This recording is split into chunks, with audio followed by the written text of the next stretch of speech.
No estás aquí por accidente. Y esa frase, la más repetida por la fe, será la primera que vamos a asesinar. Te dijeron que existes porque alguien lo planeó.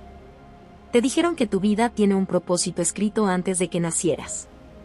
Te dijeron que una conciencia invisible observa cada uno de tus pasos, pesa tus pensamientos, contabiliza tus errores y prepara una sentencia eterna.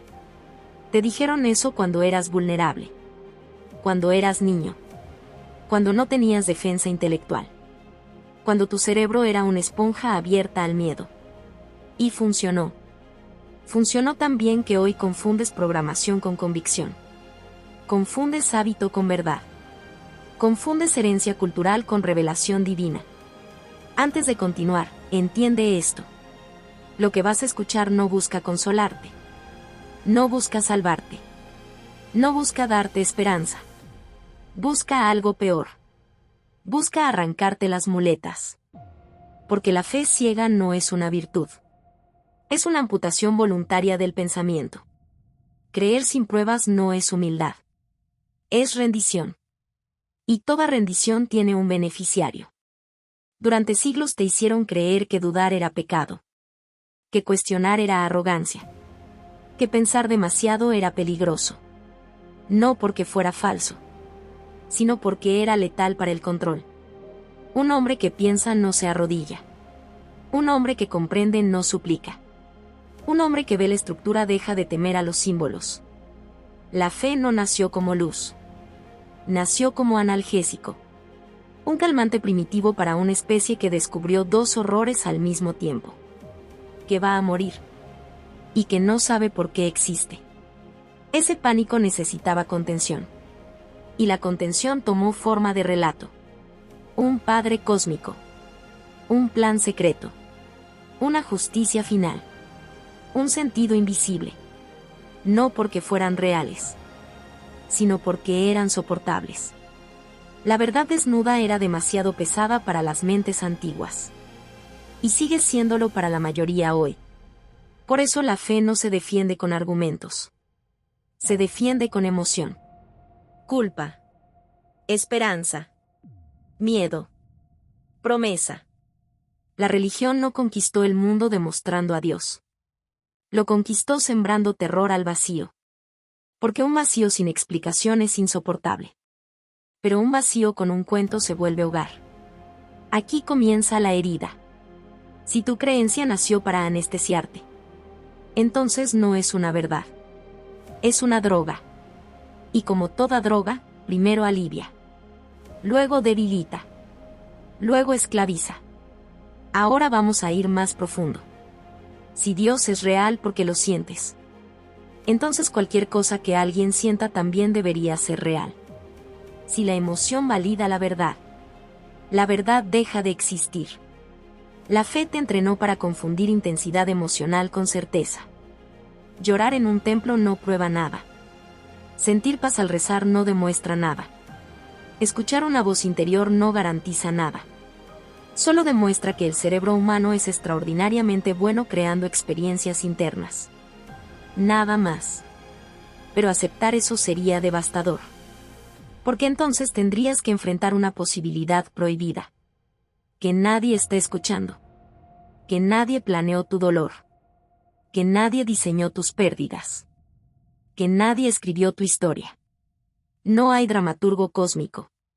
Solo un universo funcionando por leyes impersonales. Sin intención. Sin compasión. Sin odio. Indiferente. Aquí muere la infancia espiritual. Y con ella, muere el consuelo. Porque si no hay un Dios personal, entonces nadie va a rescatarte. Nadie va a bajar del cielo cuando toques fondo. Nadie va a convertir mágicamente tu sufrimiento en lección. El dolor no enseña. El dolor ocurre. Y ocurre sin pedir permiso. Esta es la parte donde la mayoría huye. No porque sea falsa, sino porque es insoportable. Pero tú sigues aquí. Eso significa que, aunque no lo sepas, ya estás cansado de las mentiras bonitas. Ahora viene el golpe final. Si nadie escribió tu vida, entonces tú la estás escribiendo. Aunque no quieras. Aunque no lo aceptes. Aunque prefieras creer que alguien más decide. Cada elección que no hiciste también es una elección. Cada vez que culpas al destino, te estás quitando el peso de encima. Y ese peso tiene un nombre. Responsabilidad total. No eres un proyecto divino. No eres una obra inacabada de un ser superior. No eres una pieza de un plan perfecto. Eres un organismo consciente arrojado a la existencia. Sin instrucciones. Sin mapa. Sin garantía. Y eso destruye la identidad que te dieron. Porque te educaron para verte como criatura. No como autor. Te entrenaron para obedecer. No para crear. Te programaron para esperar señales. No para construir sentido. Esta obra no va a darte un nuevo Dios. No va a ofrecerte una nueva fe. No va a cambiar una jaula por otra. Va a mostrarte algo peor. Que estás solo. Que siempre lo estuviste. Que siempre lo estarás. Pero no como castigo. Como condición. Y dentro de esa soledad absoluta, existe una posibilidad que ningún sistema quiere que descubras. Que si nadie gobierna tu vida, entonces nadie tiene derecho a gobernarte. Que si no hay Salvador, entonces el poder siempre estuvo en tus manos. Este es el inicio del fin. El fin de la fe ciega. El fin del consuelo fácil. El fin de la identidad heredada. Y el comienzo de algo que no tiene nombre. Porque lo que nace cuando muere Dios no es ateísmo. Es responsabilidad. Te dijeron que creer era virtud. Y nunca te dijeron a quién beneficiaba esa virtud. Te dijeron que dudar era peligroso. Que cuestionar era arrogancia. Que pensar demasiado era una forma elegante de perderse. No te lo dijeron por amor. Te lo dijeron por control. Porque un ser humano que no cuestiona es un ser humano administrable. Predecible. Domesticado. La fe ciega no nació como puente hacia la verdad. Nació como atajo hacia la obediencia. Antes de que existieran templos, ya existía el miedo. Antes de que hubiera escrituras, ya existía la angustia. Antes de que alguien pronunciara la palabra Dios, el hombre ya sabía que iba a morir. Ese conocimiento fue una bomba. Una especie consciente descubrió su caducidad. Y no estaba preparada para sostener esa información sin romperse. Así que inventó historias. Historias donde alguien tenía el control. Historias donde el sufrimiento tenía explicación. Historias donde la muerte no era un final, sino una puerta. No porque fueran ciertas, sino porque eran soportables. La fe fue la anestesia perfecta. No eliminó el dolor. Lo volvió narrativo. No solucionó el vacío. Lo decoró. No respondió las preguntas. Las silenció. Y ese silencio se convirtió en tradición. Luego en cultura. Luego en identidad. Te bautizaron antes de que pudieras hablar. Te enseñaron a orar antes de que pudieras razonar. Te enseñaron a obedecer antes de que pudieras elegir. Eso no es educación espiritual. Es programación temprana. Si a un niño le repites una idea el tiempo suficiente, no la cree. La recuerda. Y lo que se recuerda se siente propio. Aunque nunca haya sido elegido. Aquí empieza la grieta. Si tu fe no nació de una búsqueda, sino de una herencia, entonces no es convicción. Es inercia. Y la inercia no prueba verdades. Solo demuestra continuidad. Ahora vamos a tocar el nervio. Si Dios existe porque millones creen en él, entonces Zeus debería existir. Entonces Ra debería existir. Entonces todos los dioses muertos deberían estar vivos. La cantidad de creyentes nunca ha convertido una ficción en realidad. Solo la ha vuelto poderosa. Poderosa para unir. Poderosa para dividir. Poderosa para justificar guerras. Poderosa para absolver atrocidades. La fe no hizo al hombre más bueno. Le dio permiso sagrado para ser peor. Porque cuando crees que actúas en nombre de un ser absoluto, dejas de sentirte responsable. Y ahí muere la conciencia. La fe no te pide que seas fuerte. Te pide que seas pequeño.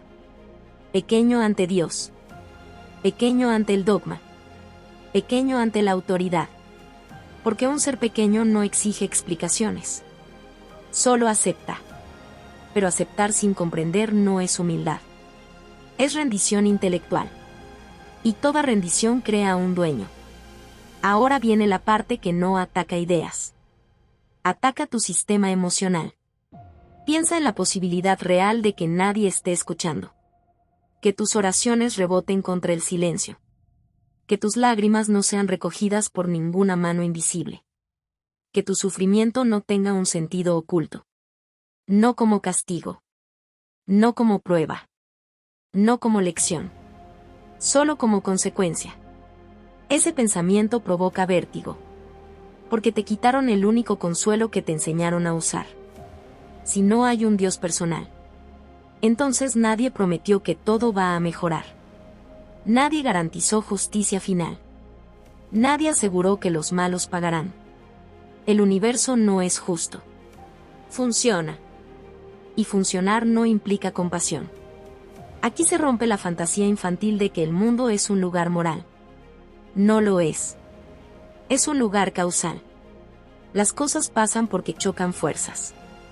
No porque alguien evalúe merecimientos. Aceptar esto no te vuelve frío. Te vuelve lúcido. Pero la lucidez tiene un precio. Te quedas sin a quién culpar. Y aquí entramos al territorio prohibido. Si no hay un plan divino, entonces tu vida no es una misión. No es un encargo. No es una tarea asignada. Es una página en blanco. Y una página en blanco es aterradora. Porque significa que el sentido no se descubre. Se construye. Y construir implica riesgo. Error. Fracaso. Responsabilidad. Todo lo que la fe prometía evitar. Te educaron para verte como criatura. No como creador. Como obra. No como autor. Como alguien que espera instrucciones. No como alguien que las escribe. Por eso esta idea es tan peligrosa. Porque no te ofrece un nuevo Dios. No te ofrece una nueva moral revelada. No te ofrece una nueva jaula. Te ofrece algo peor. Que tu vida es tuya. Completamente tuya. Sin excusas metafísicas. Sin salvadores. Sin delegaciones. Si tu vida es un desastre. No es un misterio divino. Es una consecuencia humana. Si tu vida es poderosa. No es un milagro. Es una construcción. Esto destruye la identidad que te enseñaron a habitar. La identidad del hijo obediente. Del pecador permanente. Del necesitado de perdón. Porque si no hay juez cósmico, entonces no eres culpable por existir. Solo eres responsable por actuar.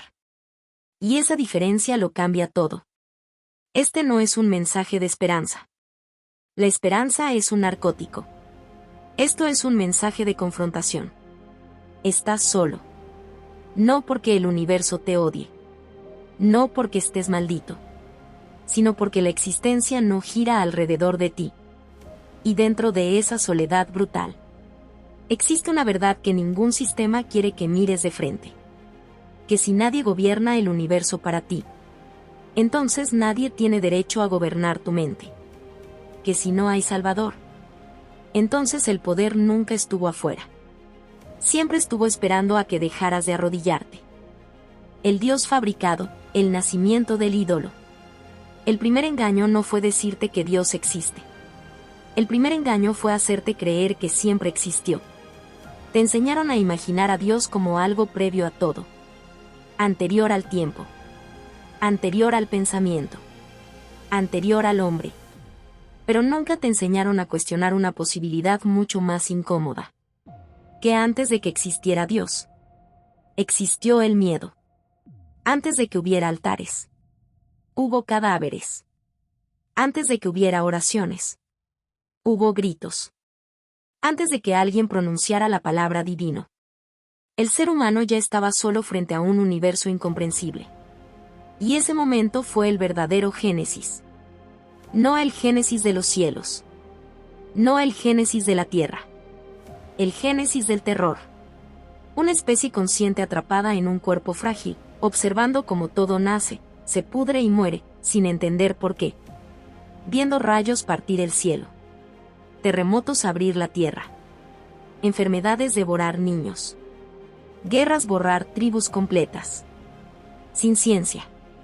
Sin método. Sin lenguaje para explicar causas. Solo estímulo. Solo impacto. Solo caos. Y el caos es insoportable para una mente que necesita patrones. Donde no hay explicación, el cerebro fabrica una. No por amor a la verdad, sino por instinto de supervivencia. Aquí nace el primer Dios. No como revelación, sino como parche psicológico. Una idea capaz de responder a la pregunta más peligrosa de todas. ¿Por qué pasa esto? La respuesta honesta era inaceptable. No sabemos. No hay razón. No hay intención. Eso era demasiado. Así que se inventó una alternativa más digerible. Alguien quiso que pasara. Y ese alguien empezó a tomar forma. No por aparición sobrenatural, sino por proyección humana. Mira con atención los atributos que le dieron. Un Dios que ve. Porque el hombre teme ser invisible. Un Dios que escucha. Porque el hombre teme hablarle al vacío. Un Dios que castiga. Porque el hombre desea que el mundo sea justo. Un Dios que perdona. Porque el hombre no soporta su propia culpa. Un Dios que ama. Porque el hombre se siente radicalmente solo. Cada rasgo divino es un espejo. No revela a Dios. Revela al hombre. Un ser incompleto diseñando una figura que compense sus carencias. Eso no es teología. Es psicología primitiva. Pero la mentira necesitaba volverse sólida. Así que el mito se repitió. Luego se ritualizó. Luego se escribió. Luego se declaró sagrado. Y lo que empieza como metáfora termina como dogma. Cuando una historia se repite suficientes generaciones, deja de sentirse como historia. Se siente como realidad. No porque lo sea, sino porque nadie recuerda ya su origen. Así se fabrican los dioses. No caen del cielo. Emergen del miedo colectivo. Y aquí entra la parte que pocos están dispuestos a enfrentar. Si Dios fuera una verdad revelada, todas las culturas habrían recibido la misma revelación. Pero no fue así. Cada civilización creó su propio panteón. Sus propios dioses. Sus propios infiernos. Sus propios rituales. Sus propias reglas. Dioses de guerra. Dioses del sol. Dioses del amor. Dioses del maíz. Dioses del mar. Dioses celosos. Dioses crueles. Dioses caprichosos. Miles de versiones. ¿De verdad crees que el ser supremo del universo cambia de personalidad según la región geográfica? O la explicación más simple. No estaban descubriendo al mismo Dios. Estaban inventando soluciones distintas al mismo miedo. Y aquí ocurre algo todavía más perturbador. Los dioses evolucionan junto con las sociedades. Cuando las tribus eran pequeñas, los dioses eran tribales. Cuando los imperios crecieron, los dioses se volvieron imperiales. Cuando surgieron las monarquías, los dioses se convirtieron en reyes cósmicos. La estructura de poder humana se refleja exactamente en la estructura del cielo. No al revés. Dios no diseñó al hombre a su imagen. El hombre diseñó a Dios a la suya. Y no es poesía. Es evidencia histórica. Cada vez que una sociedad cambia, su concepto de Dios cambia. Eso solo es posible si Dios es una construcción. No una revelación eterna. Ahora vamos a tocar el nervio más sensible. Te dijeron que Dios es perfecto. Pero un ser perfecto no necesita atención. Te dijeron que Dios exige adoración. Pero exigir adoración es una característica de los egos inseguros. Te dijeron que Dios se ofende, que se enoja, que se entristece, que se pone celoso. Todas emociones humanas. Un ser infinito no tendría heridas emocionales. Solo un ser psicológico las tendría. Y ahí está la grieta. Si Dios siente como humano, reacciona como humano, se enfurece como humano, castiga como humano, entonces no es trascendente. Es antropomórfico. Es un personaje. Un personaje creado para cumplir funciones muy específicas. Explicar lo inexplicable. Imponer orden. Justificar autoridad. Regular conducta. Porque cuando las personas creen que una ley viene del cielo, dejan de cuestionarla en la tierra. Ese fue el verdadero golpe maestro. No solo crear a Dios. Hacer que Dios hablara a través de hombres. Sacerdotes. Profetas. Reyes ungidos. Libros sagrados. Todos intermediarios. Todos intérpretes. Todos beneficiarios del mismo sistema. Si controlas el mensaje divino, controlas la moral. Si controlas la moral, controlas la conducta. Si controlas la conducta, controlas sociedades enteras sin necesidad de cadenas visibles. La religión no necesitó ejércitos al principio. Necesitó culpa. La culpa es una jaula portátil. La llevas contigo. Y aquí aparece el golpe central. Si Dios fue diseñado para calmar angustias humanas, entonces no puede ser el origen del hombre. Porque una solución no precede al problema. Primero existió el miedo. Luego nació el remedio. Primero existió el hombre vulnerable.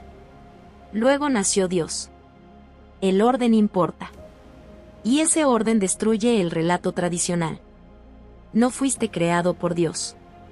Dios fue creado por ti. Aunque no conscientemente. Aunque colectivamente. Aunque por supervivencia. Pero creado. Y ahora viene la pregunta que deja sangrando a la fe. Si el origen de Dios es psicológico, histórico, humano, entonces, ¿qué queda de tu creencia? ¿En qué se sostiene? ¿En evidencia? ¿O en costumbre? ¿En verdad? ¿O en miedo a soltar? Porque admitir esto no solo mata a un Dios. Mata una identidad. La identidad de criatura. La identidad de hijo protegido. La identidad de pecador observado. La identidad de alguien que no está solo. Y por eso esta idea provoca tanto odio. No porque sea débil, sino porque es demasiado fuerte. Porque si Dios es una fabricación humana, entonces el centro del universo nunca estuvo en el cielo. Siempre estuvo en la mente. Y eso significa que el poder que te enseñaron a buscar afuera, siempre estuvo esperando a que dejaras de creer que venía de arriba. La fe como sistema de control, el miedo como combustible. La fe siempre se presentó como luz. Pero nunca te dijeron que también funciona como correa. Te hablaron de la fe como un acto puro.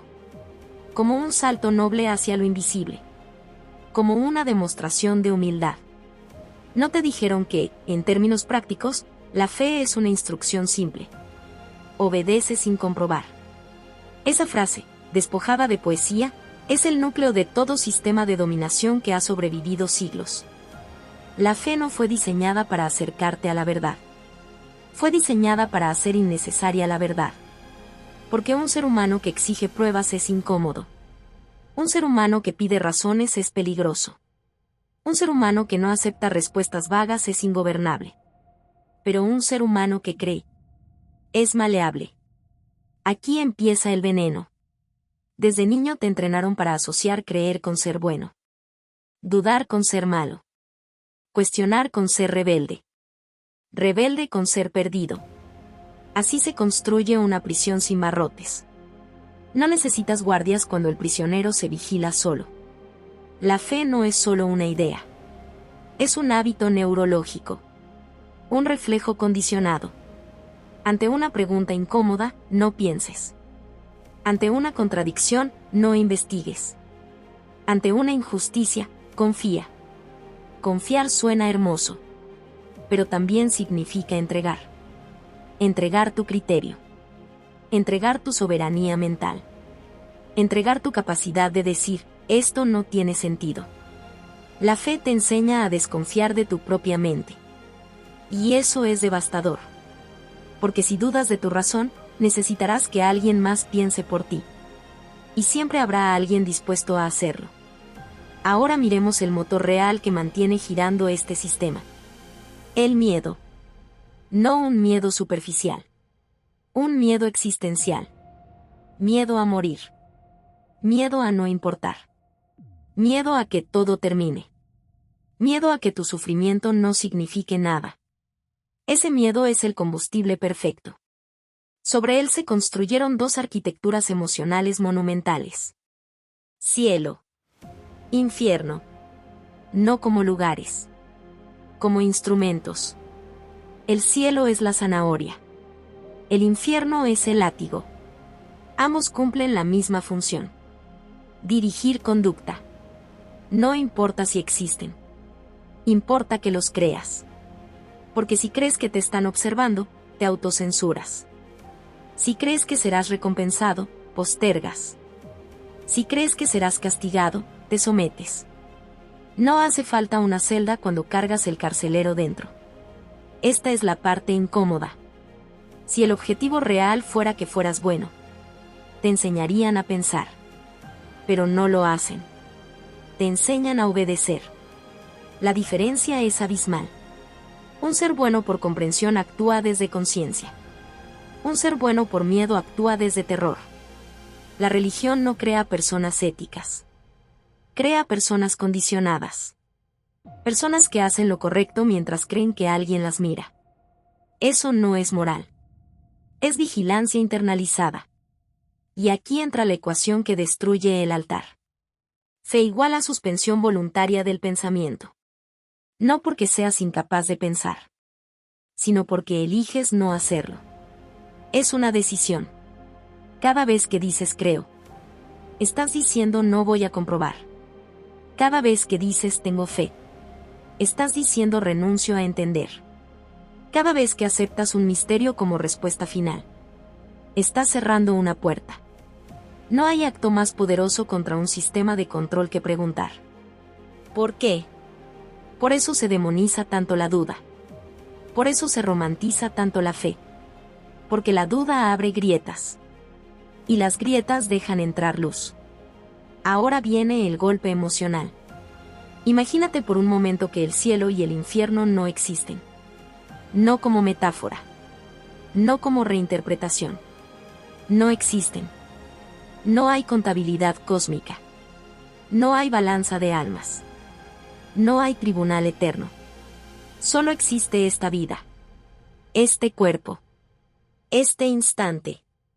La angustia que genera esa posibilidad es brutal. Porque te quita el consuelo. Te quita la promesa de revancha. Te quita la ilusión de que todo se arreglará después.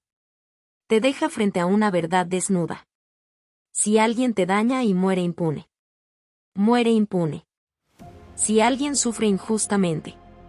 Sufre injustamente. El universo no compensa. Esa idea es insoportable para una mente educada en cuentos morales. Por eso el cielo y el infierno son tan necesarios para el sistema. No para describir la realidad. Para hacerla tolerable. Pero una realidad tolerable no es necesariamente una realidad verdadera. Y ahora llegamos al punto donde la fe deja de ser consuelo. Y se revela como chantaje. Compórtate o sufrirás eternamente. Obedece o arderás. Sométete o serás condenado. Eso no es amor. Eso es extorsión metafísica. Un padre que amenaza con tortura infinita no es amoroso. Es abusivo. Si aplicas los mismos estándares que usas para juzgar a un humano, el Dios moral se convierte en una figura monstruosa. Pero la fe te impide hacer esa comparación. Porque te enseñaron que Dios está fuera de toda crítica. Eso es un blindaje perfecto. Ahora viene el golpe a la identidad. Pregúntate algo sin escapar. Si mañana descubrieras, sin lugar a dudas, que no existe ningún castigo eterno, ¿seguirías actuando igual? Si la respuesta es no, entonces tu moral no es tuya. Es prestada. Es alquilada. Es una conducta mantenida por miedo. Eso significa que no eres bueno. Eres obediente. Y hay una diferencia abismal entre ambas cosas. Ser bueno sin testigos es ética. Ser bueno solo cuando hay vigilancia es adiestramiento. La fe no te convierte en mejor ser humano. Te convierte en mejor súbdito. Porque el objetivo nunca fue tu realización. Fue tu docilidad. Y aquí queda la herida abierta. Si tu moral depende de una amenaza divina. Si tu bondad necesita un látigo eterno. Si tu bien existe solo bajo vigilancia. Entonces no estás eligiendo ser humano. Estás eligiendo ser ganado. Y esa elección, aunque duela aceptarlo, nunca fue impuesta. Siempre fue consentida. Dios despojado, el filósofo entra en escena. Durante siglos, los hombres se dividieron en dos bandos. Los que adoraban. Y los que negaban. Creyentes contra ateos. Altares contra blasfemias. Fe contra rechazo. Ambos bandos parecían enemigos. Pero compartían un secreto. Ambos seguían jugando el mismo juego. Ambos aceptaban, aunque desde lados opuestos, la misma premisa. Que Dios era un personaje. Uno decía, existe. El otro decía, no existe. Pero ninguno se atrevía a tocar la pregunta verdaderamente prohibida. ¿Y si Dios no es una entidad? ¿Y si nunca lo fue? Ahí es donde entra el filósofo. No como profeta. No como salvador. No como líder. Sino como la peor amenaza posible. Un hombre que piensa sin pedir permiso. No se arrodilló. No insultó. No gritó. Hizo algo infinitamente más peligroso. Analizó. Tomó la idea de Dios y la pasó por el filtro de la razón. Sin reverencia. Sin miedo. Sin necesidad de agradar. Ese fue su crimen. No negó a Dios. Lo despojó. Le arrancó la forma humana. Le quitó la voz. Le quitó el rostro. Le quitó las emociones. Le quitó la biografía. Le quitó el temperamento. Le quitó la personalidad. Y lo que quedó no se parecía a ningún Dios que las iglesias reconocieran. Porque el filósofo vio algo que nadie quería ver. Que un Dios con psicología humana es una contradicción. Un ser infinito no puede ofenderse. Un ser absoluto no puede ponerse celoso. Un ser perfecto no puede enojarse. Un ser eterno no puede sentirse traicionado. Todas esas son emociones de criaturas frágiles. No de fundamentos del universo. Así que el filósofo llevó la idea hasta su límite lógico. Si existe algo que pueda llamarse Dios, no puede ser un señor sentado observando. No puede ser un juez con opiniones. No puede ser un padre con preferencias. Tiene que ser algo mucho más frío. Mucho más impersonal. Mucho más aterrador. Dios no como alguien. Dios como algo. No conciencia. No voluntad. No intención. Sino sustancia. La realidad misma. La estructura que hace posible que exista cualquier cosa. No el arquitecto. El plano. No el rey. La ley. No el hablante. La condición para que exista el sonido. Un Dios que no piensa. Un Dios que no decide. Un Dios que no interviene. Un Dios que simplemente es. Y en ese instante, el mundo religioso colapsa. Porque un Dios que no habla no revela mandamientos. Un Dios que no juzga no crea pecado. Un Dios que no castiga no necesita sacerdotes. Un Dios que no premia no vende salvación. Toda la maquinaria pierde sentido. Toda.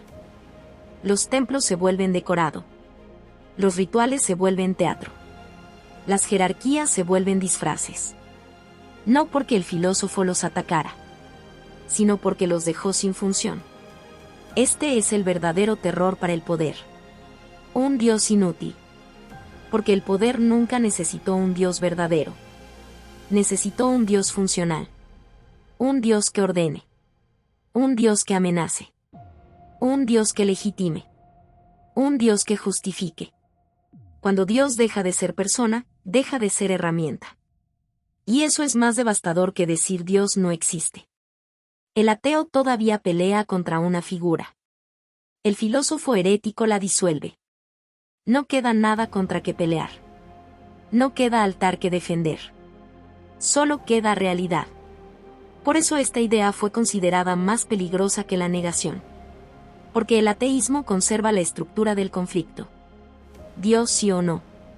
Este pensamiento destruye el tablero completo. No hay sí. No hay no. Hay una redefinición tan radical que hace irrelevante la pregunta. No es que Dios exista o no exista. Es que lo que llamabas Dios nunca fue lo que creías. Y eso duele más que perder una creencia. Porque perder una creencia es cambiar de opinión. Perder el significado de la creencia es perder una identidad. El filósofo no te dice: tu Dios es falso. Te dice: tu concepto de Dios es infantil. Y esa frase atraviesa como cuchillo. Porque infantil no significa malo. Significa inmaduro. Significa una etapa temprana del desarrollo humano. Un momento donde la mente aún necesita figuras, rostros, narrativas, padres cósmicos.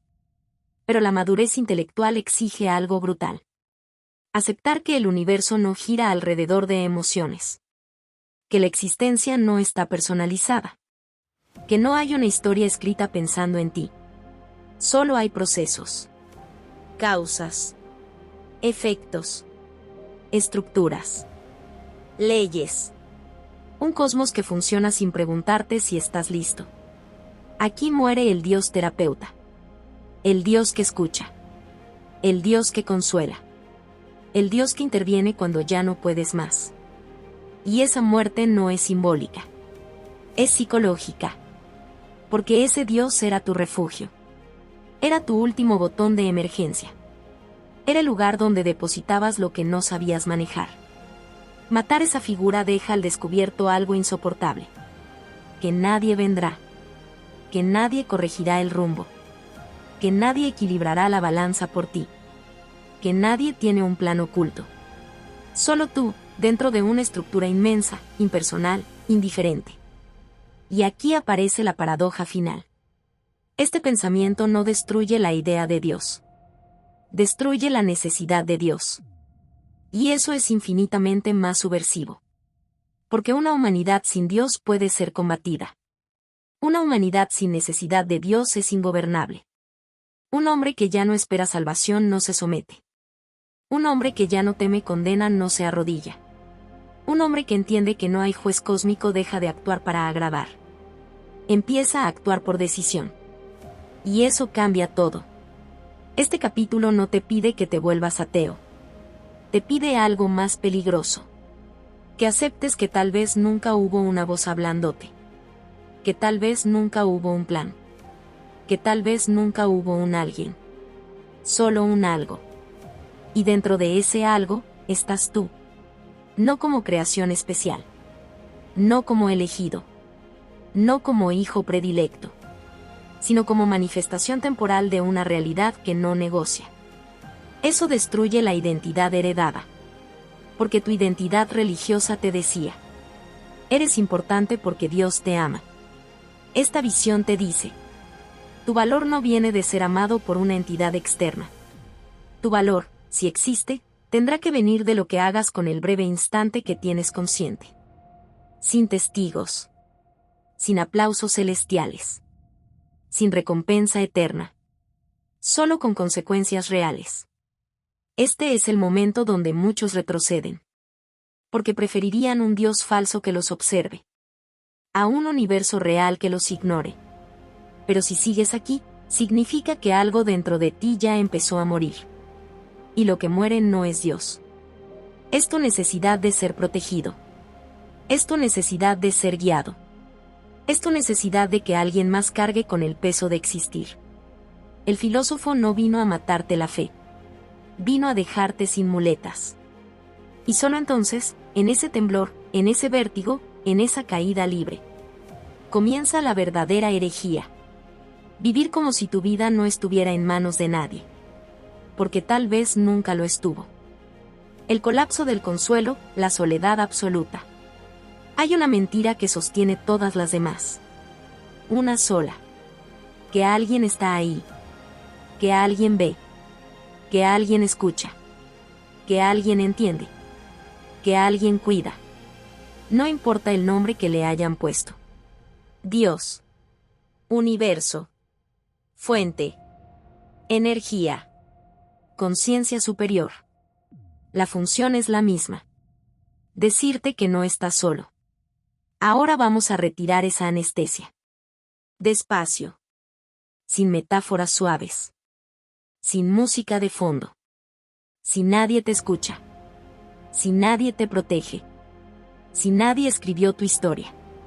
Si nadie diseñó tu camino. Entonces no estás acompañado. No espiritualmente. No simbólicamente. Ontológicamente. Solo. Eso no es poesía. Es condición. Durante siglos te entrenaron para confundir consuelo con verdad. Si una idea calma, la llamas buena. Si una idea duele, la llamas peligrosa.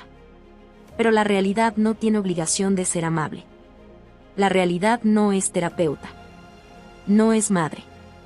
No es refugio. La realidad es un campo de fuerzas en movimiento. Nada más. Y dentro de ese campo, apareciste tú. Sin consulta previa. Sin contrato. Sin instrucciones. No fuiste enviado. No fuiste elegido.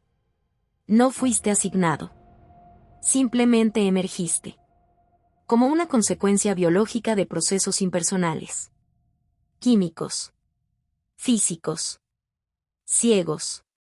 Esto destruye la fantasía central. Que tu vida tiene un propósito cósmico. No uno construido por ti. Uno otorgado. Uno escrito.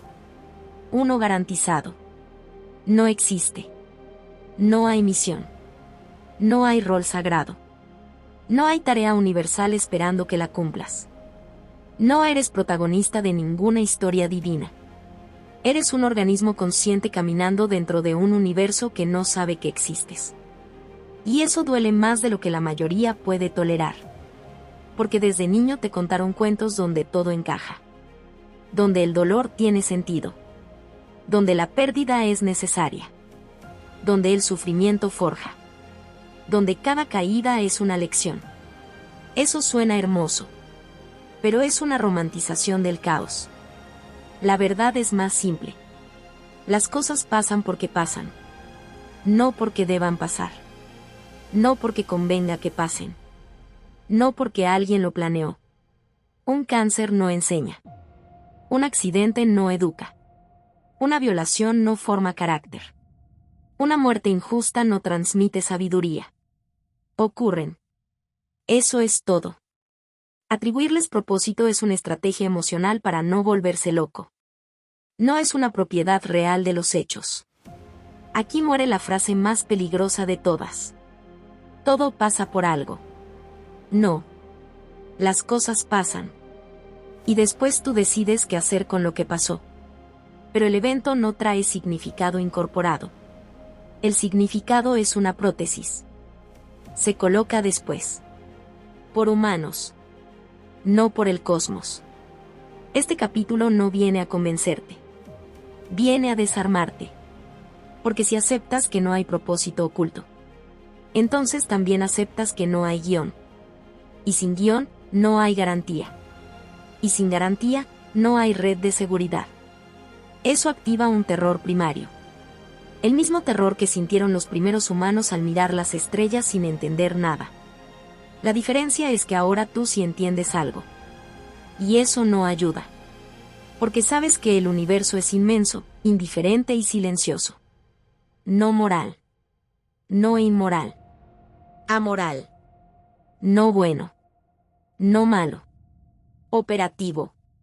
Funciona. Y funcionar no implica cuidado. Aquí colapsa el último refugio emocional. Porque mientras creías que alguien dirigía el tablero, siempre había un responsable final. Si algo salía mal, podías decir, es parte del plan. Si algo dolía demasiado, podías decir, algún día entenderé. Si algo te destruía, podías decir, Dios sabe por qué. Ahora no. Ahora no hay a quien preguntarle. No hay oficina central del sentido. No hay mostrador de quejas metafísicas. No hay gerente del universo. Solo tú, sosteniendo experiencias que no pediste. Eso no es libertad bonita. Es libertad brutal. Es estar vivo sin garantías. Y aquí viene el golpe emocional más profundo. La esperanza tradicional es una droga. Una droga elegante. Una droga espiritualizada. Pero sigue siendo una droga. Te promete un futuro mejor sin exigirte poder real en el presente. Te invita a resistir en lugar de transformar. Te pide aguantar. No construir. Cuando muere la esperanza infantil, muere una parte de ti. La parte que esperaba rescate. La parte que soñaba con intervención. La parte que creía que alguien vendría cuando ya no pudieras más. Ese duelo es real. Y nadie te prepara para vivirlo. Porque toda la cultura está diseñada para evitar que llegues aquí. Aquí donde entiendes que, si estás roto, nadie va a repararte. Si estás perdido, nadie va a encontrarte. Si estás vacío, nadie va a llenarte. No porque seas indigno, sino porque no existe ese alguien. Y ahora viene el punto donde este capítulo deja de hablar del universo. Y empieza a hablar de ti. Si no hay propósito otorgado, entonces tu identidad basada en misión se derrumba. Ya no eres el elegido, el llamado, el protegido, el observado. Eres un ser consciente temporal. Nada más. Eso destruye la narrativa que te daba importancia automática. Y duele. Porque duele aceptar que no eres especial por decreto. Que no vienes con valor intrínseco garantizado por una autoridad superior. Que no hay certificado cósmico de relevancia. Entonces aparece una pregunta que quema. Si nadie me dio valor, ¿de dónde sale mi valor? Y la respuesta es insoportable para muchos. De lo que hagas. No de lo que creas. No de lo que reces. No de lo que esperes. De lo que construyas. De lo que enfrentes.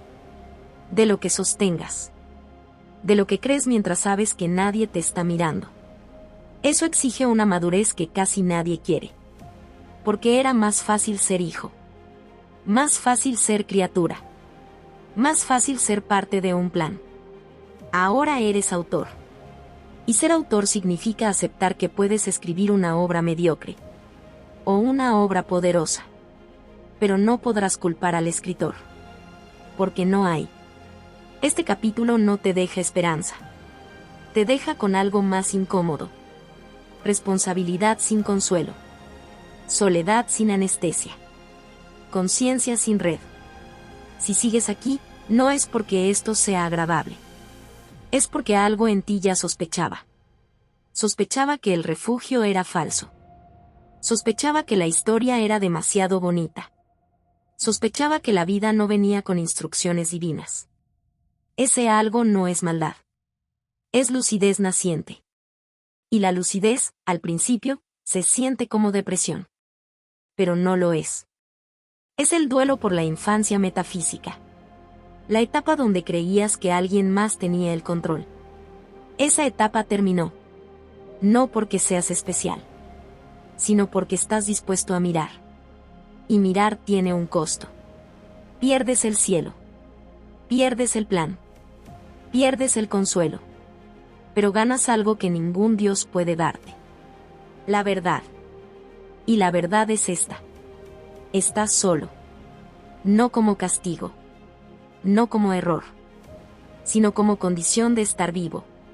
Y dentro de esa condición, todo lo que seas a partir de ahora, no será obediencia. Será elección. El hombre desnudo. Responsabilidad total. Cuando cae el último ídolo, no llega la paz. Llega el peso. Eso es lo primero que nadie te advierte. Te prometieron que la ausencia de Dios sería libertad. Te vendieron la idea de que romper las cadenas del cielo significaría alivio, ligereza, descanso. Mintieron. Lo que realmente aparece cuando el cielo se vacía no es júbilo. Es gravedad. Porque durante siglos alguien más cargó con la culpa. Durante siglos alguien más sostuvo el guión. Durante siglos alguien más fue responsable del sentido. Y ahora no hay nadie. No hay mente suprema redactando tu historia. No hay arquitecto oculto acomodando los eventos para tu crecimiento espiritual. No hay mano invisible empujando piezas para tu bien mayor. Hay solo una cosa. Tú. Desnudo. Sin intermediarios. No desnudo de ropa. Desnudo de coartadas. La humanidad no inventó a Dios solo para explicar el universo. Lo inventó para no tener que mirarse al espejo. Porque mirarse de verdad es insoportable. Mirarse significa aceptar que nadie decidió por ti. Que nadie torció el camino. Que nadie arruinó el plan perfecto. Si tu vida es pequeña, es porque la construiste pequeña. Si es mediocre, es porque la aceptaste mediocre. Si es miserable, es porque la sostuviste miserable. No por castigo. No por prueba. No por designio. Por acción. O por omisión. La fe ofrecía un anestésico perfecto. No es mi culpa. Así estaba escrito. Dios sabe por qué. Frases diseñadas para esterilizar la responsabilidad. Porque asumir responsabilidad total es más doloroso que cualquier infierno. El infierno religioso al menos tiene sentido. Tiene narrativa. Tiene justicia. Tiene explicación. La responsabilidad absoluta no tiene nada. Solo hechos. Elegiste quedarte. Elegiste callar. Elegiste conformarte. Elegiste postergar. Elegiste mentirte. Nadie te apuntó con un arma metafísica. La idea de destino era una anestesia elegante. Una morfina existencial. Mientras creías que alguien más escribía tu historia, tú podías fingir que solo eras personaje. Pero ahora el guión está en tus manos. Y tiemblas. Porque ser autor no es romántico. Es brutal. El autor no puede esconderse. Cada escena horrible lleva su firma. Cada diálogo mediocre lleva su sello. Cada capítulo desperdiciado tiene su nombre. No hay editor divino que borre errores. Lo vivido no se resetea. Lo hecho no se deshace. Lo dicho no se retrae. La libertad, sin dioses, deja de ser un regalo. Se convierte en una sentencia perpetua. Eres libre de elegir. Pero no eres libre de evitar las consecuencias. Eso es lo que la fe jamás te contó. Te habló de libertad como bendición. Nunca como carga. Porque una mente infantil prefiere cadenas doradas a una intemperie real. Las cadenas al menos te dicen qué hacer. Te dicen quién eres. Te dicen a dónde perteneces. Sin cadenas, tienes que inventarte. Y la mayoría no soporta esa tarea. No porque sea imposible, sino porque es incómoda. Es más fácil declararse víctima. Víctima del sistema. Víctima de la infancia. Víctima de la pareja. Víctima de los padres. Víctima del país. Víctima de Dios. Algunas de esas cosas influyen. Ninguna decide. Influencia no es determinación. Condición no es condena. Aceptar eso es violento. Porque entonces ya no puedes refugiarte en narrativas limpias. Tu dolor puede ser real. Pero tu estancamiento es elección. Tu trauma puede ser real. Pero tu permanencia en él es decisión. Tu pasado puede ser injusto, pero tu presente es tu responsabilidad. No hay juez cósmico evaluando tu sufrimiento para compensarte después. No hay balanza invisible prometiendo equilibrio futuro. El universo no compensa. El universo no repara. El universo no se disculpa. El universo no te debe nada. Ese pensamiento pulveriza al ego. Porque el ego necesita sentirse especial. Necesita creer que su historia importa más que otras. Que su dolor tiene significado cósmico. Que su vida fue planeada. Nada de eso es verificable. Lo único verificable es que existes. Que respiras. Que consumes tiempo. Que tomas decisiones. Todo lo demás es relato. El hombre desnudo es aquel que se mira sin mitología. No se ve como elegido. No se ve como maldito. No se ve como mártir. Se ve como animal consciente arrojado a un mundo indiferente. Y desde ahí, decide. Decide levantarse o pudrirse. Decide construir o erosionarse. Decide aprender o repetir. Decide enfrentar o huir. Nadie decidirá por él. Ese es el verdadero horror. No demonios. No castigos eternos. No lagos de fuego. El verdadero horror es que tu vida depende de ti. Completamente. Y que cada día que no haces nada, estás decidiendo algo. La inacción también escribe. Escribes cuando hablas. Escribes cuando callas. Escribes cuando actúas. Escribes cuando evitas. No existe neutralidad. Incluso rendirse es una elección. La fe infantil ofrecía una salida elegante. Dios se encargará. Ahora no hay encargado. Si estás solo, nadie vendrá. Si estás roto, nadie te reparará. Si estás perdido, nadie te encontrará. Puedes recibir ayuda. Puedes recibir apoyo. Puedes recibir compañía. Pero nadie vivirá por ti. Ese descubrimiento aplasta. Porque revela algo que casi nadie quiere admitir. A la mayoría no le duele no tener sentido. Le duele tener que crearlo. Crear sentido exige energía. Exige disciplina. Exige renuncia. Exige matar versiones cómodas de uno mismo. Exige abandonar fantasías. Exige aceptar que no eres tan bueno como te cuentas. Ni tan malo. Solo responsable. Responsable de pulirte. Responsable de formarte. Responsable de volverte peligroso para tu propia mediocridad. El hombre desnudo deja de rezar. No porque odie a Dios, sino porque entiende que ningún rezo reemplaza una acción. Deja de pedir fuerza. Entrena. Deja de pedir claridad. Estudia. Deja de pedir oportunidades. Construye valor. No por moral. No por salvación. No por recompensa. Por necesidad. Porque si no lo hace, se pudre. Y nadie vendrá a rescatarlo de su pudrición. Esa es la verdad que separa a adultos de niños. El niño espiritual quiere padre. El adulto existencial acepta ser huérfano. Y aún así, camina. No con esperanza. Con decisión. No con fe. Con voluntad. No con consuelo. Con dientes apretados. El hombre desnudo no es feliz.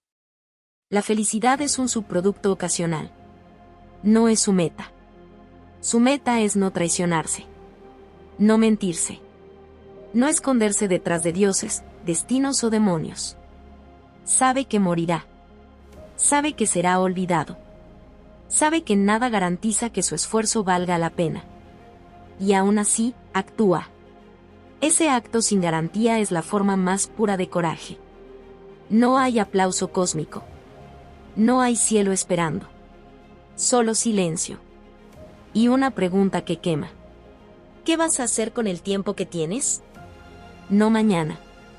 No cuando estés listo. No cuando todo mejore. Ahora.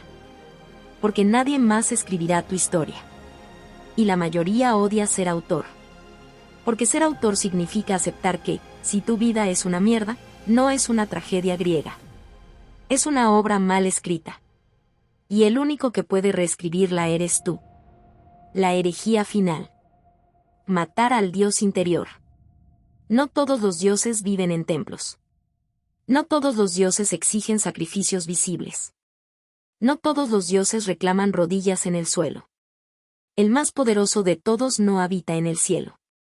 Habita en tu cabeza. Respira a través de tus pensamientos. Habla con tu propia voz. Se disfraza de prudencia, de humildad, de moral, de sentido común. Es el Dios íntimo. El Dios invisible. El Dios que no necesita iglesias porque ya ocupa tu sistema nervioso. Ese es el último bastión. Y es el más difícil de destruir. Porque no se presenta como tirano. Se presenta como protector. Te dice: no te arriesgues. No seas tan duro contigo. Espera el momento correcto. No estás listo. Alguien más sabrá qué hacer. Confía. Nunca ordena. Susurra. Y lo obedeces. No por fe. Por miedo. El verdadero Dios no es una entidad externa. Es una estructura psicológica. Es la necesidad de ser guiado. La necesidad de ser aprobado. La necesidad de ser autorizado. Mientras esa necesidad exista, sigues siendo propiedad de algo. Aunque no sepas de qué. La mayoría cree que liberarse es cambiar de creencia. Dejar una religión. Adoptar otra. Abrazar el ateísmo. Abrazar la espiritualidad. Decir yo no creo en nada. Pero eso es superficial. Porque puedes no creer en dioses y seguir siendo esclavo. Esclavo de la aprobación social. Esclavo de la validación externa. Esclavo de la mirada ajena. Esclavo del miedo a equivocarte. Cambiaste de altar. No rompiste la necesidad de arrodillarte. La herejía final no es intelectual. Es biológica. Ocurre cuando el cuerpo deja de buscar refugio. Cuando la mente deja de pedir permiso. Cuando el sistema nervioso deja de implorar garantías. Matar al Dios interior no significa declarar Dios no existe. Eso es barato. Eso es cómodo. Eso es casi estético. Matar al Dios interior significa algo mucho más violento. Aceptar que nadie vendrá. Nunca. No vendrá a salvarte. No vendrá a rescatarte. No vendrá a darte sentido. No vendrá a decirte quién eres. Aceptar eso no produce euforia. Produce vértigo. Porque mientras exista la posibilidad de salvación externa, puedes seguir posponiendo tu propia responsabilidad. Algún día entenderé. Algún día sanaré. Algún día cambiaré. Algún día estaré listo. Ese algún día es una oración disfrazada. Una plegaria secular. Es la esperanza de que el futuro haga lo que tú no estás dispuesto a hacer hoy. El Dios interior vive de postergación. Vive de promesas vagas. Vive de intenciones sin ejecución. Vive de potencial no usado. Por eso es tan cómodo.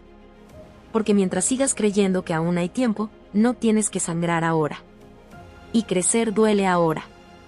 Matar al Dios interior es aceptar que el tiempo no es un aliado. Es un depredador. Cada día que pasa sin acción no es neutral. Es una decisión a favor de la inercia. La herejía final comienza cuando miras tu vida sin anestesia narrativa. Sin decir: fue culpa de. Así me tocó. No tuve oportunidades. Otros la tuvieron más fácil. Tal vez sea cierto. Nada de eso cambia el hecho central. Sigues siendo responsable de lo que haces con lo que te tocó. Responsable no significa culpable. Significa autor. Y el autor no puede fingir que la historia se escribe sola. El Dios interior odia esta palabra, autor. Porque implica poder. Y el poder asusta más que la sumisión. La sumisión es predecible. El poder es incierto. Si aceptas que tu vida es exclusivamente tuya, entonces también aceptas que puedes arruinarla. sin excusas metafísicas. Eso aterra. Es más fácil pensar que alguien más controla el tablero, aunque ese alguien sea cruel, porque al menos no eres tú. Matar al Dios interior es aceptar que si tu vida es pequeña, no es una conspiración cósmica. Es un reflejo. Matar al Dios interior es aceptar que si sigues donde estás, es porque decides seguir. Aunque duela. Aunque no te guste. Aunque tengas razones. Las razones explican. No eximen. El Dios interior es la voz que te pide ser perdonado antes de intentar. Es la voz que te pide ser comprendido antes de cambiar. Es la voz que quiere que el mundo se adapte a ti, en lugar de adaptarte tú al mundo. Es la voz que quiere amor incondicional sin convertirse en alguien digno de amar. Matarlo es un acto solitario. Nadie aplaude. Nadie celebra. No hay ritual. No hay ceremonia. Solo un momento interno donde dejas de hacer una pregunta. ¿Qué debería hacer? Y la reemplazas por otra. ¿Qué voy a hacer? No es lo mismo. La primera busca autoridad externa. La segunda asume soberanía. La mayoría vive toda su vida en la primera. Porque la segunda implica riesgo. Y el riesgo implica posibilidad de fracaso. Y el fracaso sin dioses no tiene consuelo. No es voluntad divina. No es lección espiritual. No es parte del plan. Es simplemente error. Y el error, sin narrativa sagrada, quema más. Pero también enseña más. La herejía final no produce paz. Produce adultez. Y la adultez no es cómoda.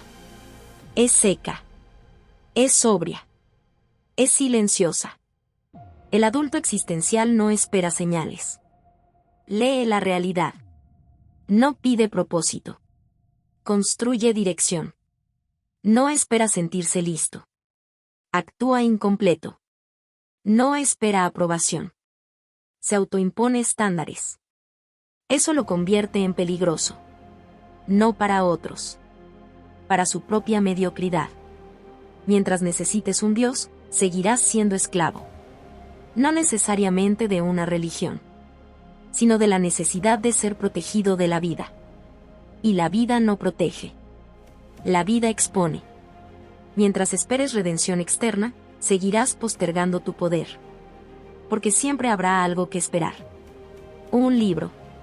Un curso. Un mentor. Una pareja. Una señal. Un momento perfecto. Nunca llega. Porque no existe. El poder real no desciende. Se toma. No violentamente. No sobre otros. Sobre ti. Sobre tus hábitos. Sobre tus excusas. Sobre tus impulsos. Sobre tus miedos. Eso es infinitamente más difícil que rezar. Rezar es cómodo. Actuar sin garantías es insoportable. Por eso tan pocos lo hacen. Matar al Dios interior no te convierte en héroe. Te convierte en responsable. Y esa es la carga más pesada que existe. No tienes a quien culpar. No tienes a quien reclamar. No tienes a quien pedirle que arregle nada. Solo te tienes a ti. Y eso es más aterrador que cualquier infierno imaginado. Porque el infierno mítico dura una eternidad. Pero la responsabilidad real dura toda la vida. Y no tiene pausas. Ni misericordia. Ni absolución. Solo una pregunta que vuelve cada día. ¿Qué vas a hacer hoy con el poder que dices querer? Ahí termina toda religión. Ahí comienza la herejía final. Vivir como si tu vida fuera exclusivamente tu responsabilidad. Porque lo es. Aunque no te guste. Aunque duela. Aunque nadie te lo haya pedido. Y esa verdad, desnuda y sin consuelo, es el acto de libertad más brutal que un ser humano puede soportar. No naciste para comprender el mundo. Naciste para soportarlo. Esa es la verdad que nadie quiere mirar. La humanidad se cuenta la historia opuesta porque la verdad desnuda es demasiado pesada para un sistema nervioso diseñado para sobrevivir, no para contemplar el abismo. Por eso inventamos relatos. Por eso fabricamos dioses. Por eso construimos cielos, infiernos, misiones, destinos, propósitos superiores. No como descubrimientos, sino como sedantes. El universo no llegó con manual. No llegó con intención. No llegó con advertencias. Simplemente ocurrió. Y cuando la conciencia apareció dentro de este accidente cósmico, lo primero que sintió no fue asombro. Fue terror. Terror de saberse temporal. Terror de saberse frágil. Terror de saberse insignificante. Ese terror exigía anestesia. Y la fe fue la primera droga. No porque fuera verdadera, sino porque funcionaba. Funcionaba para calmar la ansiedad de muerte. Funcionaba para dar la ilusión de control. Funcionaba para convertir el caos en narrativa. Pero una narrativa no es realidad. Es solo una historia que alguien repite suficientes veces hasta que deja de sentirse como historia. La fe ciega no es un acto de amor. Es un acto de pánico. Es la decisión de aceptar cualquier explicación antes que aceptar que quizá no hay explicación. Porque aceptar que no hay explicación destruye la fantasía más querida de la mente humana. La fantasía de que todo importa por una razón. Tal vez importa. Tal vez no. Lo único honesto es admitir que no lo sabemos. Pero la mente infantil odia esa frase. No lo sé es un agujero negro psicológico. No ofrece consuelo. No ofrece dirección. No ofrece cierre. Por eso se reemplaza con dogma. El dogma es una prótesis para el pensamiento. Te dice qué creer, qué temer, qué desear, qué odiar. Y lo aceptas porque pensar por tu cuenta es agotador. Pensar de verdad no es repetir frases bonitas.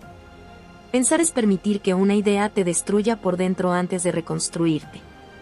Y casi nadie quiere pasar por ese incendio. La fe ciega promete algo tentador. Descanso. Descanso de dudar. Descanso de cuestionar. Descanso de cargar con la incertidumbre. Pero ese descanso tiene un precio. Tu soberanía mental. Cuando delegas tu pensamiento, delegas tu vida. Tal vez no de inmediato. Tal vez no de forma visible. Pero lentamente. Como una gotera constante. Empiezas a vivir según lo permitido. Según lo aprobado. Según lo bendecido. No según lo elegido. Y un día despiertas dentro de una existencia que no diseñaste. La tragedia no es que la fe exista. La tragedia es que se vuelva identidad. Cuando tu sentido de quién eres depende de una creencia, cualquier cuestionamiento se siente como un ataque personal. No discuten ideas. Defienden su estructura psicológica. Por eso reaccionan con rabia. Por eso reaccionan con violencia. No están protegiendo a Dios. Se están protegiendo a sí mismos del colapso. Porque si esa creencia cae, cae todo el edificio que sostiene su vida. Sus decisiones pasadas. Sus sacrificios. Sus renuncias. Sus dolores. Aceptar que tal vez no hubo plan sería aceptar que tal vez se equivocaron. Y pocas cosas duelen más que aceptar décadas de error. Así que prefieren creer. Aunque la creencia los mantenga pequeños. Aunque los mantenga dependientes. Aunque los mantenga esperando. Esperando perdón. Esperando señales. Esperando redención. Esperando un después mejor. Mientras tanto, la vida real ocurre. Y se desperdicia. Aquí viene el golpe emocional. No estás esperando a Dios. Estás esperando no responsabilizarte. Porque responsabilizarte implica aceptar que si tu vida no es lo que quieres, no es una tragedia divina. Es un resultado. De elecciones. De hábitos. De miedos. Eso no significa que todo haya sido fácil. No significa que no haya dolor real. No significa que no existan injusticias. Significa algo peor. porque aún con todo eso, sigues siendo el único que puede mover tu existencia en otra dirección. Y eso es una carga insoportable para una mente entrenada para obedecer.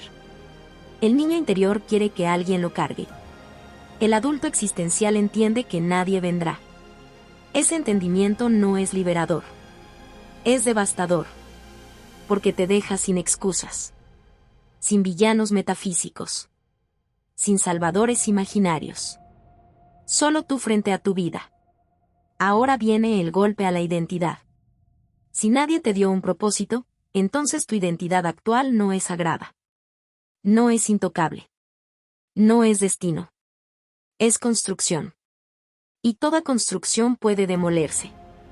Lo que llamas yo es una colección de hábitos, historias y decisiones repetidas. Nada más. No es esencia eterna. No es alma prediseñada. No es personaje escrito por una mente superior. Es software. Y el software se puede reescribir. Eso asusta más que el infierno. Porque el infierno al menos te dice quién eres. Pecador. Culpable. Indigno. Te da un rol. La ausencia de guión te da una hoja en blanco. Y la hoja en blanco aterra. Porque no hay a quien culpar si escribes basura. Porque no hay a quien agradecer si escribes grandeza. Todo recae sobre ti. Aquí está la verdad más incómoda. La mayoría no quiere ser libre. Quiere sentirse protegida. Quiere sentirse validada. Quiere sentirse justificada. La libertad real no se siente como alas.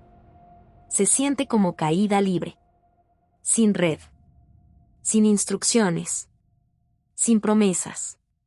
Solo una conciencia obligada a decidir. Cada día. Incluso cuando está cansada. Incluso cuando duele. Incluso cuando no entiende. La fe ciega es atractiva porque convierte la existencia en una sala de espera. Te sientas. Obedeces. Esperas. Esperas que algo pase. Esperas que algo cambie. Esperas que alguien haga algo. Mientras esperas, envejeces. Mientras esperas, te oxidas. Mientras esperas, te vuelves una versión cada vez más pequeña de lo que podrías haber sido. Y un día mueres. Sin haber vivido como autor. Solo como espectador. Esta reflexión no es para salvarte. No es para inspirarte. No es para darte esperanza. La esperanza también puede ser una droga. Esto es para decirte algo más crudo. Nadie va a venir. Nadie va a entenderte perfectamente. Nadie va a cargar tu vida por ti. Puedes recibir amor. Puedes recibir apoyo. Puedes recibir compañía. Pero nadie puede vivir en tu lugar. Y cuanto antes aceptes eso, antes empieza tu vida real. No una vida bonita. No una vida justa. Una vida consciente. Donde sabes que cada día es una apuesta. Donde sabes que puedes fallar. Donde sabes que puedes perder. Y aún así, eliges actuar. No porque tenga sentido. No porque haya recompensa. Sino porque no hacerlo es una forma lenta de suicidio.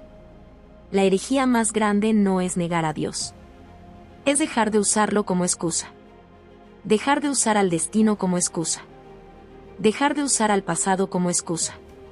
Dejar de usar al miedo como excusa. Quedarte solo contigo. Sin anestesia. Sin narrativa. Sin aplausos. Y decidir, en ese silencio brutal, qué tipo de ser humano vas a construir. No el que sueñas. El que estás dispuesto a trabajar. Porque ese es el único que existe. Todo lo demás es fantasía. Y vivir en fantasía es cómodo. Hasta que mueres. Entonces descubres, demasiado tarde, que la vida no pedía fe. Pedía presencia. Pedía acción. Pedía que asumieras el peso de existir sin garantías. Hola a todos. Si te ha gustado esta historia, por favor compártela y déjame un comentario. Cuéntame qué parte te atrapó más o qué emociones despertó en ti. No olvides suscribirte al canal, activar la campanita y darle me gusta. Tu apoyo nos ayuda a seguir creando contenido emocionante y lleno de emociones.